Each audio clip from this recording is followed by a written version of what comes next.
ప్రభువు నామమున అందరికీ శుభోదయం. ఈరోజు దేవుని వాగ్దానము ఏమనగా, కొలస్సీయులకు రాసిన పత్రిక 2వ అధ్యాయము 6-7 వచనములు.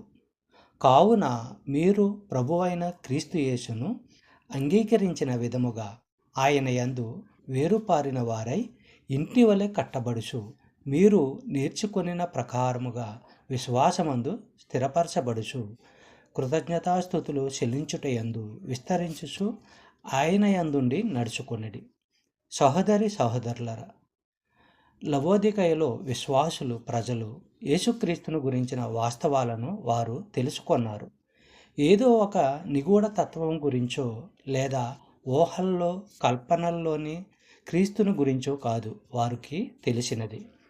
ఈ లోకములో రక్తమాంసాలతో జీవించిన యేసుపై వారు నమ్మకము ఉంచారు. ఆయన దేవుని అభిషిక్తుడు, పరలోకం నుంచి వచ్చిన ప్రభువు అని తెలుసుకున్నారు. నమ్మకం మూలంగా వారు ఆయన గురించిన సత్యాన్ని స్వీకరించారు.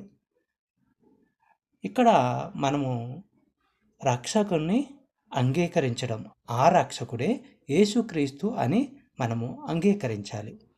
ప్రభు అయిన యేసుక్రీస్తును అంగీకరించి ఆయన యందుండి నడుచుకోవాలి, ఆత్మ యందుండి నడవాలి. అనుదినమందు క్రీస్తునందుండి నీవు నడుస్తుండగా అందరికీ కనబడుతుంది. మీరు ఒక ఇల్లులాగా యేసుక్రీస్తునందు కట్టబడాలి. అంటే ఇంటి పునాది ఎంత బలంగా ఉంటుందో అంత విశ్వాసంతో క్రీస్తునందు ఉండాలి.